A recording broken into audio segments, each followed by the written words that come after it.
Pero kahit na yurakan at tapakan pagkatao sa aking ginagawa, tanggap ko to para sa pamilya ko.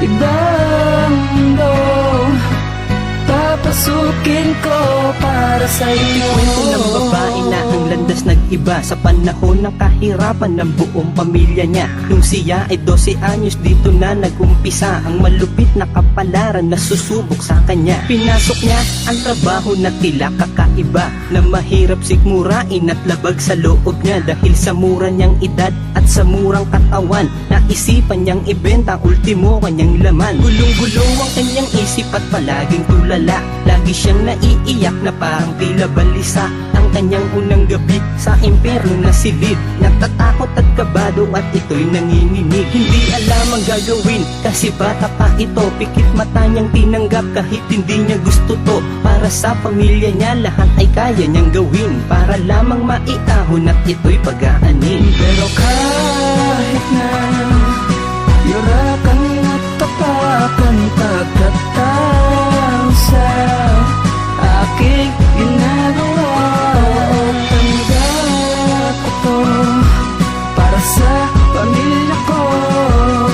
Ibang mundo papasukin ko para sa Wala iyo. siyang pinagsisihan sa kanyang ginagawa, dahil ito lang ang sagot para sila'y makawala. Kahirapan nang nagtulak para gawin niya ito. Sa probinsya daw kasi walang buhay na ganito. Doon kasi sa kanila lahat sila magsasaka, walang saplot sa talampakan at laging nakapaa. Gagapas pa sila ng palay pati na ng abaka. Maghapon na magtatrabaho, makakain lang sila. Dito daw sa Maynila, dito niya naramdaman ang tunay na kahulugan ng salitang karangyaan. Pero kahit na ganun, meron siyang hinanakit sa trabaho na pinasok na kanyang pinagpalit. Oo, malaswa ito, sa probinsya marangal, pero kahit na ganun wala pa siyang ginarapan. Nagtatrabaho lang siya, wag niyo sanang personalin. Maganda kanyang hangarin, wag din natin kutsain. Pero kahit na yurakan at tapakan pagkatao sa aking ginagawa, tanggap ko to para sa pamilya ko.